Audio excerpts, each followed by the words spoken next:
Hello everyone. आज हम लोगों का एविडेंस एक्ट का 5वां दिन है, जिसमें आज हम बहुत ही इम्पोर्टेंट टॉपिक मृत्युकालिक कथन, जिसको कहते हैं डाइंग डिक्लेरेशन या डीडी, पढ़ेंगे। हालांकि हर व्यक्ति जानता है मृत्युकालिक कथन के बारे में, मगर कहीं ना कहीं लिखते वक्त हम लोग त्रुटियां करते हैं। क्या क्या सावधानियां रखना चाहिए मेंस में, या कहाँ पर प्री में हमसे गलतियां होती हैं, वो देखेंगे आज हम। बहुत ही विस्तृत रूप में पढ़ाएंगे और सारे जो आपके सुप्रीम कोर्ट के जजमेंट्स हैं, चाहे बहुत पुराने हों चाहे बहुत नए नए हों, ओल्डेस्ट और लेटेस्ट, दोनों ही हम आपको बहुत ही विस्तृत रूप में समझाएंगे। शुरू करते हैं। मृत्युकालिक कथन कहाँ से है, किस धारा से संबंधित है? तो भारतीय साक्ष्य अधिनियम की धारा 32 में मृत्युकालिक कथन के बारे में बताया गया है। धारा 32 पहले एकदम सही से समझें है क्या। धारा 32 कहती है, वे दशाएं जिनमें उस व्यक्ति द्वारा सुसंगत तथ्य का किया गया कथन सुसंगत है जो मर गया है या मिल नहीं सकता इत्यादि। क्या मतलब है इसका? कि कोई सुसंगत कथन तथ्य किए हों और वो सुसंगत कथन लिखित हों या मौखिक हों, जो ऐसे व्यक्ति द्वारा किए गए हों जो मर गया है या मिल नहीं सकता, या जो साक्ष्य देने के लिए असमर्थ हो गया है, या जिसकी हाजिरी इतने विलंब या व्यय के बिना प्राप्त नहीं की जा सकती, जितना कि मामले की परिस्थिति में अयुक्तियुक्त अनरीजनेबल प्रतीत होती है। तो इन तमाम दशाओं में जो किए गए कथन होते हैं वो सुसंगत होते हैं। ये दशाएं एग्जैक्टली 8 हैं, और इन 8 दशाओं में से पहली दशा है धारा 32 की पहली दशा। हालांकि अगर हम देखें ध्यान से तो मृत्युकालिक कथन जो है वो धारा 32 की उपधारा 32(1) का कथन है। क्या कहलाती है 32(1)? धारा 32(1) एविडेंस एक्ट की, जबकि वो मृत्यु के कारण से संबंधित है। कहने का मतलब क्या है कि कोई भी कथन, पहले ही हम पढ़ चुके हैं, चाहे वो मौखिक हो या लिखित हो, किसी व्यक्ति द्वारा ऐसी अवस्था में उस व्यक्ति की मृत्यु के कारण के बारे में या उस संव्यवहार के बारे में ऐसी अवस्था या परिस्थिति में किया गया हो जिसके फलस्वरूप उसकी मृत्यु हुई, तब ऐसे मामलों में जिसमें उसकी मृत्यु का कारण प्रसंगत है, इन सभी मामलों में जो उस व्यक्ति का कथन होगा वो सुसंगत कथन होगा, और ऐसा कथन मृत्युकालिक कथन कहलाएगा। अब इसमें एक बात और समझ ले, ऐसे कथन सुसंगत हैं चाहे उस व्यक्ति को जिसने उन्हें किया है उस समय जब वे किए गए थे मृत्यु की आशंका थी या नहीं, और चाहे कार्रवाई की जिसमें उस व्यक्ति की मृत्यु का कारण प्रश्नगत हो, प्रकृति कैसी ही क्यों ना हो। ये लास्ट की लाइन आप समझ लीजिए कि कोई भी मृत्युकालिक कथन मतलब उस व्यक्ति द्वारा किया गया कथन जो मृत्यु के समय किया जाता है और उसकी मृत्यु के कारण से संबंधित है, तो वो सुसंगत है, चाहे उस वक्त उसको अंदाज़ा हो कि उसकी मृत्यु हो जाएगी या नहीं हो जाएगी, ये बात भी मायने नहीं रखती। या किसी भी प्रकृति का कथन हो, मौखिक हो, सांकेतिक हो, लिखित हो, यहाँ तक कि पुलिस अधिकारी से किया गया हो, किसी भी व्यक्ति से किया गया हो। बहुत घुमा फिरा के प्रश्न आते हैं कि पुलिस अधिकारी के समक्ष अगर कथन किया है तो वो सुसंगत होगा या नहीं होगा। तो इस पूरे हमने आपको धारा 32 पूरी पढ़ाई है, 32 की शुरुआत भी पढ़ाई और उसके बाद 32(1) पूरा पढ़ाया। कहीं पर भी किसी भी व्यक्ति का कोई उल्लेख नहीं है, कोई प्रतिबंध नहीं है मृत्युकालिक कथन के लिए कि फला व्यक्ति के सामने होना चाहिए, फला रूप में होना चाहिए। किसी भी प्रकार से मृत्युकालिक कथन किया जाए हर हाल में सुसंगत है। क्योंकि पहली तो बात हो गई मृत्यु से संबंधित, ठीक, मृत्युकालिक कथन हो गया, ये तो मृत्यु के कारण से संबंधित है। दूसरी जो हमने 8 अवस्थाएं बता रहे थे, दूसरी अवस्था होती है, ये हालांकि बहुत ज़्यादा पेपर के हिसाब से नहीं इंपॉर्टेंट है मगर थोड़ा समझ लीजिए। कारोबार के अनुक्रम में अगर कोई ऐसी चीज़ है या करने वाले के हित के विरुद्ध है, या लोक अधिकार या रूढ़ी के संबंध में, या नातेदारी के अस्तित्व के संबंध में, इस तरह से ये 8 अवस्थाएं होती हैं जिनमें अगर मृत्यु से संबंधित जो कथन है कर दिया गया है व्यक्ति का और उसके बाद व्यक्ति मर गया है, तो उस कथन को सुसंगत माना जाता है। मेनली हम लोगों को इस पूरे मैटर में मृत्युकालिक कथन पढ़ना है, डाइंग डिक्लेरेशन पढ़ना है, जो कि हमने आपको समझाया कि वो कथन जो क्या हो ऐसे व्यक्ति द्वारा किया जाए जो मृत्यु के बहुत करीब है, तो उसका कथन जो होगा चाहे किसी भी प्रकार से हो वो मृत्युकालिक कथन होगा और वो सुसंगत कथन होगा, किसी भी हाल में उसे नकारा नहीं जा सकता। इसी पर बेस्ड एक इलाहाबाद हाई कोर्ट का एक निर्णय है, बहुत पुराना निर्णय है। 1866 में हाई कोर्ट की स्थापना हुई थी। 1885 का ही केस है ये। क्वीन इम्प्रेस बनाम अब्दुल्ला, 1885 इलाहाबाद। इस मामले में देखिए बिल्कुल क्लियर कर दिया कोर्ट ने कि परिस्थितियां चाहे जो भी हों, मृत्युकालिक कथन सुसंगत है, माना जाता है, ग्राह्य होता है। इस मामले में हुआ क्या था, न्यायालय ने अवधारित कर दिया कि परिस्थितियां या साक्षियों की शारीरिक दशा की अवस्था को न्यायालय स्वविवेक में प्रयोग कर सकता है। हुआ क्या था एग्जैक्टली, एक स्त्री है जो मरने वाली है, जो कि सचेत अवस्था में है। एक सबसे बड़ी बात है, जो मृत्युकालिक अवस्था जो होती है, कथन होता है, वो सचेत अवस्था में होना चाहिए, ये ध्यान रखना है आपको बात। सचेत अवस्था में थी मगर वो उच्चारण करने की शक्ति उसके पास नहीं थी, बोल नहीं सकती थी। तो उस महिला से जब पूछा गया कि प्रतिवादी ने तुम्हारी हत्या की है, तो उसने किस प्रतिवादी ने की है, तो उसने सिर्फ इशारे से प्रश्नकर्ता को इशारा कर दिया और इशारे से उत्तर दिया कि इस आदमी ने की है। सिर्फ इशारा कर पाई वो, और सिर्फ इस इशारे को क्या किया, मृत्युकालिक कथन माना गया और हाई कोर्ट ने इसके साक्ष्य को ग्रहण किया, ग्राह्य माना और इस बेस पे उस व्यक्ति को सजा दी, जो अब्दुल्ला है, इनको सजा हुई। फिर एक केस और है, पाकला नारायण स्वामी बनाम एम्परर, AIR 1939। इस केस में भी क्या हुआ था, जो विचारण न्यायालय ने निर्णित किया कि पी जो है पाकला नारायण स्वामी है, उस व्यक्ति ने के नामक व्यक्ति की हत्या की। हुआ क्या था मामला, के जो थे अपनी पत्नी से कह के गए थे कि हम पी के यहाँ जा रहे हैं, पाकला नारायण के यहाँ जा रहे हैं, उस पर मेरा पैसा वापस उधार है, बहुत बार मांग चुका हूँ, दे नहीं रहा है। तो हुआ क्या, ये गए मगर 2-3 दिन बाद ये जब लौटे नहीं, तो इनकी पत्नी को चिंता हुई, इन्होंने खोजबीन की, तो इनके पति जो के थे उनका शव जो था एक संदूक में मिला। साक्ष्य ये कहते थे कि संदूक को कुछ दिन पहले पी ने खरीदा था, संभवतः उस लाश को ठिकाने लगाने के लिए खरीदा था, और जब सारे संव्यवहार एक दूसरे से मिल गए तो यहाँ पर जो व्यक्ति के था वो अपनी पत्नी से कह के गया था कि हम जा रहे हैं पैसा लेने, तो उसके कथन को संस्वीकृति मानी गई। और कुल मिला के कहने का यह है कि इस तरह से इस संव्यवहार को भी मृत्युकालिक कथन मान लिया गया कि वो गया था और पैसे उसने संभवतः मांगे होंगे और इस पी नामक पाकला नारायण ने उस के की हत्या कर दी। तो पाकला नारायण को फिर जब पकड़ा गया तो उनसे पूछा गया तो उसने बताई पूरी बात और उसे सजा हुई। फिर यहाँ पर एक चीज़ और आप समझ ले कि अगर मृत्युकालिक कथन करने वाला व्यक्ति जीवित बच जाए, जीवित अगर बच जाता है व्यक्ति, तो उसको धारा 157 जो एविडेंस एक्ट की है इसके अंतर्गत उसके, अब वो मृत्युकालिक कथन तो बचा नहीं क्योंकि वो बच गया, तो उसके कथन को धारा 157 के अंतर्गत हम लोग संपुष्टि कराते हैं, उसके कथन को संपुष्टिकारक कथन माना जाता है। ये भी अगर समय मिलेगा इसके से संबंधित 2022 में सुप्रीम कोर्ट ने केस दिया है, हम अभी आपको समझाएंगे। ये धारा 32 हो गई।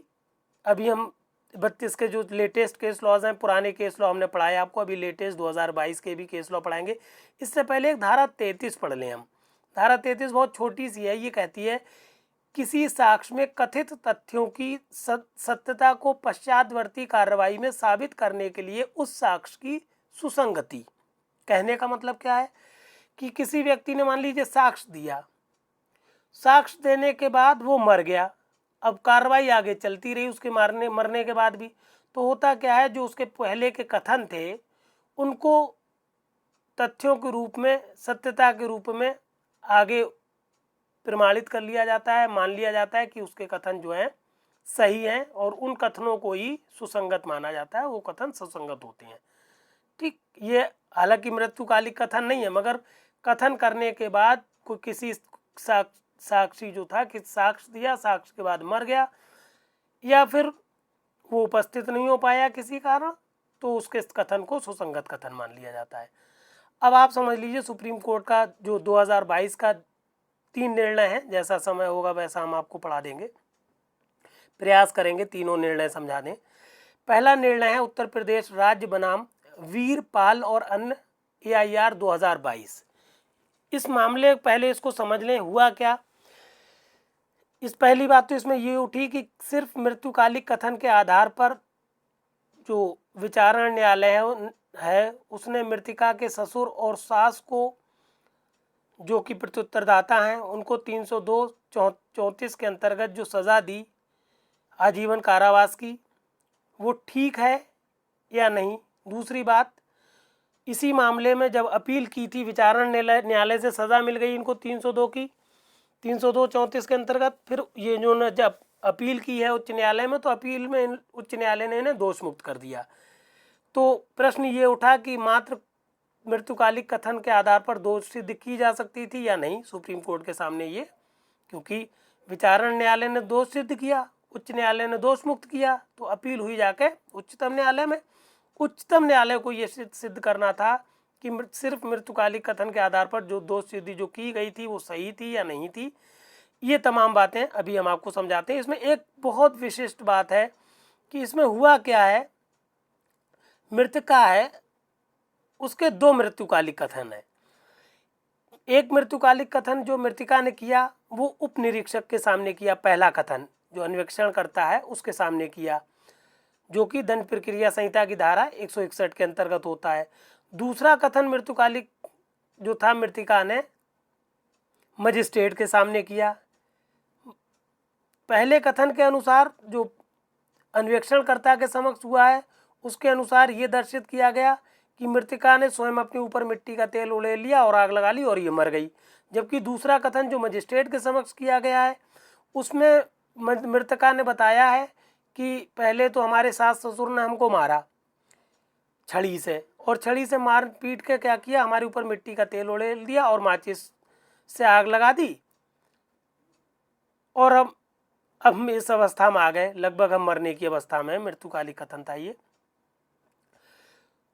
तो हुआ क्या, जो विचारण न्यायालय था उसने मजिस्ट्रेट के जो समक्ष मृत्युकालिक कथन किया गया था उसके आधार को सही माना और उसके अनुसार दोष सिद्ध कर दी। मगर उच्च न्यायालय में जब क्या हुआ, इनकी अपील हुई, तो उच्च न्यायालय ने क्या किया, अन्वेषणकर्ता का जो लिखित कथन था उसको सही मान लिया, और चूंकि उसके अनुसार उसने अपने आप को आगे लगाई थी मृतका ने, इसलिए उसने सास ससुर को दोष मुक्त कर दिया। उच्चतम न्यायालय के बाद जब अपील हुई तो उच्चतम न्यायालय ने जब मामले को देखा तो उसने कहा कि उच्च न्यायालय ने दोष मुक्ति करके त्रुटि कारित की है, वो भी तब जबकि मृत्युकालिक कथन के अलावा अन्य साक्ष्य जैसे कि मेडिकल साक्ष्य और भी लोगों की संपुष्टि ये दर्शित करती है कि मजिस्ट्रेट द्वारा जो लिखा कथन था वो ठीक था। तदनुसार विचारण न्यायालय की जो दोष सिद्धि थी उसको पुनर्स्थापित कर दिया सुप्रीम कोर्ट ने, और उच्च न्यायालय के निर्णय को निरस्त कर दिया। और सुप्रीम कोर्ट ने बिल्कुल, हालांकि कई मामलों में पहले भी कह चुका है सुप्रीम कोर्ट कि मात्र मृत्युकालिक कथन के आधार पर अभियुक्त की दोष सिद्धि में कोई बाधा नहीं है, बिल्कुल कोई रिस्ट्रिक्शन नहीं है, कोई इसमें कोई इफ बट नहीं है। सिर्फ वो जो मृत्युकालिक कथन है वो सत्य हो और विश्वसनीय हो, सिर्फ इतना अगर है तो सिर्फ और सिर्फ मृत्युकालिक कथन के आधार पर अभियुक्त व्यक्ति को सजा हो जाएगी, इसमें कोई दो राय नहीं। अब एक निर्णय और देख लें सुप्रीम कोर्ट का, क्योंकि 32 आप लोग अभी हम बता रहे थे कि गलतियां कहाँ करते हैं, तो शब्दों को जो हमने जिस तरह से लिखा है उस तरह के शब्द लिखें आप। दूसरी बात ये एहतियात ज़रूर रखें कि एक पुराना निर्णय कम से कम और एक लेटेस्ट निर्णय आप कम से कम ज़रूर दें। और लेटेस्ट निर्णय इसलिए हम पढ़ा रहे हैं सिर्फ इन प्रश्नों से क्वेश्चन अराइज हो जाता है कि इस तरह से मृतिका जलाई गई, ये मजिस्ट्रेट के सामने साबित हुए, तो आप इस मामले को निर्णीत करिए। तो निर्णय जज, चूँकि आप मेंस में देखते हैं निर्णय लिखने को आता है, तो जजमेंट राइटिंग में ये आपके बहुत काम आएंगे, इसलिए हम आपको केस लॉज पढ़ा रहे हैं। बहुत इंपॉर्टेंट टॉपिक है, पढ़ते तो आप हर जगह हैं, मगर इस तरह का मैटर आप कहीं नहीं पाएंगे। इसलिए प्लीज़ इस मैटर को आप सबको शेयर करें और हमारे चैनल को सब्सक्राइब ज़रूर करें। और हमारे सबसे ख़ास बात है, हर वीडियो में आपको ये हैंड रिटन नोट्स की PDF ज़रूर मिलती है। तो PDF चूँकि हम लिख के देते हैं, इसलिए कहते हैं कि कहीं पर भी गलती नहीं होगी, किसी तरह की भी चूक नहीं होगी। इसलिए आप सिर्फ और सिर्फ ये हैंड रिटन नोट्स पर हमारे विश्वास करिए और आंख बंद करके विश्वास करिए और लिख दीजिए, पूरा नंबर पाएंगे। दूसरा निर्णय है कमल खुदाल बनाम आसाम राज्य AIR 2022 सुप्रीम कोर्ट। ये भी धारा 32 और 60 से संबंधित है। 60 अभी हम आपको पढ़ाएंगे, मौखिक साक्ष्य से संबंधित धारा होती है। हुआ ये था, घायल व्यक्ति था, उसने अपने परिचित व्यक्ति से मौखिक कथन किया था और मौखिक मृत्युकालिक कथन था। तो क्या उसके आधार पर जो दोष सिद्ध हुई है धारा 302-34 के अनुसार, वो ठीक है? क्या मृत्युकालिक कथन जो है अगर मौखिक है तो वो स्वीकार है? ये दो प्रश्न थे सुप्रीम कोर्ट के सामने। तो बिल्कुल सुप्रीम कोर्ट ने क्लियर कर दिया, पहले भी कह चुका है कुछ सुप्रीम कोर्ट कई मामलों में, और यहाँ पर भी सुप्रीम कोर्ट ने क्लियर कर दिया कि जहाँ की घटना खुले क्षेत्र में हुई, खुले क्षेत्र के एक परिसर में हुई घटना है और उसमें मृत्यु से पूर्व अपने साथ घटित हुई घटना का विवरण उसने अपने परिचित को बताया है, उक्त परिचित ने उस कथन को मौखिक कथन के रूप में न्यायालय के सामने प्रस्तुत किया है और इस मौखिक कथन के आधार पर अपीलार्थी की जो दोषसिद्धि है धारा 302-34 के अंतर्गत ये विधिपूर्ण है। सुप्रीम कोर्ट कह रहा है ये, क्योंकि विचारण न्यायालय द्वारा ये दोष सिद्ध हो चुके हैं, तो सुप्रीम कोर्ट ने भी उस पर उसकी दोष सिद्धि को वैध ठहरा दिया। और सुप्रीम कोर्ट ने एक कोटेशन भी दिया यहाँ पर, उसने कहा किसी कथन को मृत्युकालिक कथन के नाम से स्वीकार करने का विचार जो है लैटिन सूत्र है, ये भी आप याद रख लीजिए, नीमो मेरिटरस प्रेज्यूमिटर मेंटायर, मतलब a man will not meet his master with a lie in his mouth. इसका हिंदी में मतलब ये है कि कोई भी व्यक्ति अपने भगवान से, ईश्वर से अपना झूठा मुंह लेकर नहीं मिलता। अतः जो अपीलार्थी था, जो चाह रहा था कि उसको दोष मुक्ति हो जाए, उसकी जो अपील थी उसको निरस्त कर दिया और दोष सिद्धि को सुप्रीम कोर्ट ने कायम रखा। अब एक मामला ये भी समझते चलें, समय है आपके पास थोड़ा सा 5 मिनट, क्योंकि हम 25 मिनट आपके अनुमानित ले रहे हैं, 25 के अंदर अंदर कंप्लीट करा देंगे। ये निर्णय जो है सुप्रीम कोर्ट का, अभी हमने बताया था कि अगर मृत्युकालिक कथन करने के बाद व्यक्ति बच जाता है तो क्या होगा, उससे संबंधित ये स्टेटमेंट है, जजमेंट है। निर्णय ये है विजया बनाम राज्य पुलिस निरीक्षक के माध्यम से जो मामला आया है वो पुलिस निरीक्षक के माध्यम से दर्ज कराया गया है और 2022 सुप्रीम कोर्ट का केस है। प्रावधान क्या है? साक्ष्य अधिनियम की धारा 32 के अनुसार उपचार के दौरान हॉस्पिटल में चिकित्सक के समक्ष किए गए मृत्युकालिक कथन के आधार पर स्वयं अपीलार्थी को भारतीय दंड संहिता की धारा 304 भाग 1 एवं 309 के अंतर्गत दोष सिद्ध की वैधता। फिर मृत्यु से बच जाने के बाद मृत्युकालिक कथन की प्रकृति एवं उसकी ग्राह्यता। हुआ था ये था मसला, ये था इसमें पति पत्नी में झगड़ा हो गया था और पत्नी ने अपने आप और अपनी 10 महीने की बच्ची को जहर पिला दिया था। अस्पताल ले गए, पति स्वयं इन दोनों को अस्पताल लेकर गए, अपनी पत्नी को और बच्ची को, और अस्पताल में ले उपचार के दौरान इनकी पुत्री जो थी वो मर गई, मगर इनकी पत्नी बच गई। तो चूंकि पत्नी बच गई तो ये मृत्युकालिक कथन कर चुकी थी कि हम लोगों में लड़ाई हुई और हमने जहर अपनी बिटिया को पिलाया, हमने पिया।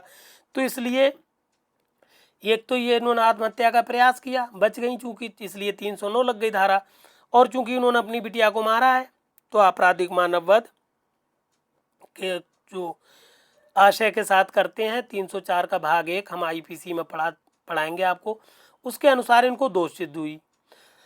अब चूंकि दोष सिद्ध हुई तो ये सुप्रीम कोर्ट पहुंची हैं, दोष सिद्धि कायम थी इनकी, इन्होंने सुप्रीम कोर्ट में अपील की। सुप्रीम कोर्ट में चूंकि इनके पति भी, अब चूंकि ये पत्नी जो थी पति के साथ रह रही थी, बिटिया इनकी मर चुकी थी, तो काफ़ी लंबा मामला खिंच गया, दोनों के बीच आपसी सहमति हो गई। पति भी चाह रहे थे कि पत्नी की दोष सिद्धि है वो दोष मुक्ति में कन्वर्ट हो जाए। कुल मिला के जब मृत्युकालिक कथन के ये बचने के बाद क्या हुआ, पहली बात तो ये आपको याद रखना है कि जब मृत्युकालिक कथन के बाद व्यक्ति बच जाता है तो उस कथन को दंड प्रक्रिया संहिता की धारा 164 के अंतर्गत एक संस्वीकृति मान लिया जाता है, और ऐसी संस्वीकृति को साक्ष्य अधिनियम की धारा 157 के अंतर्गत संपुष्टि के लिए यूज़ किया जाता है, या फिर धारा 155 कहलाती है जो पहले आपने कथन किए हैं उनके खंडन के रूप में प्रयोग किया जाता है।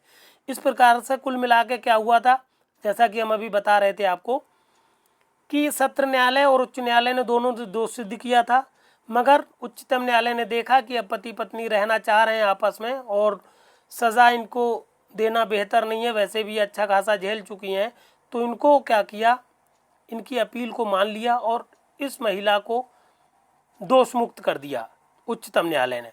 तो यहाँ पर दो चीज़ें समझने वाली हैं कि अगर कोई व्यक्ति जो मृत्युकालिक कथन करता है और वो बच जाता है तो उसका कथन जो है संस्वीकृति बन जाता है, जो कि संपुष्टि कारक है, जो कि उस कथन को संपुष्ट किया जाता है धारा 157 के अंतर्गत या फिर धारा 155 के अंतर्गत। उसके पहले के किए गए कथन या तो संपुष्टि की जाएगी धारा 157 के अंतर्गत या फिर कथन का खंडन किया जाएगा धारा 155 के अंतर्गत। कुल मिला के ये धारा 32 है जो कि बहुत इम्पोर्टेंट होती है, हर पेपर में आपको मिलती है, प्रीलिम्स में भी मेंस में भी। तो आप बहुत ध्यान से इस मैटर को पढ़ लीजिएगा। हर वीडियो के साथ चूंकि हम बता चुके हैं, बार बार कहते हैं, हर वीडियो हमारा जो भी वीडियो आप यूट्यूब पर पाएंगे हर वीडियो पर आप हमारे PDF पाएंगे, इसलिए PDF को आप डाउनलोड कर लें। डिस्क्रिप्शन बॉक्स में जाके जैसे ही आप वीडियो चलाएंगे डिस्क्रिप्शन बॉक्स खुलेगा, मोर को टच करेंगे डिस्क्रिप्शन बॉक्स खुलेगा, PDF खुलेगा, PDF को डाउनलोड कर लीजिए।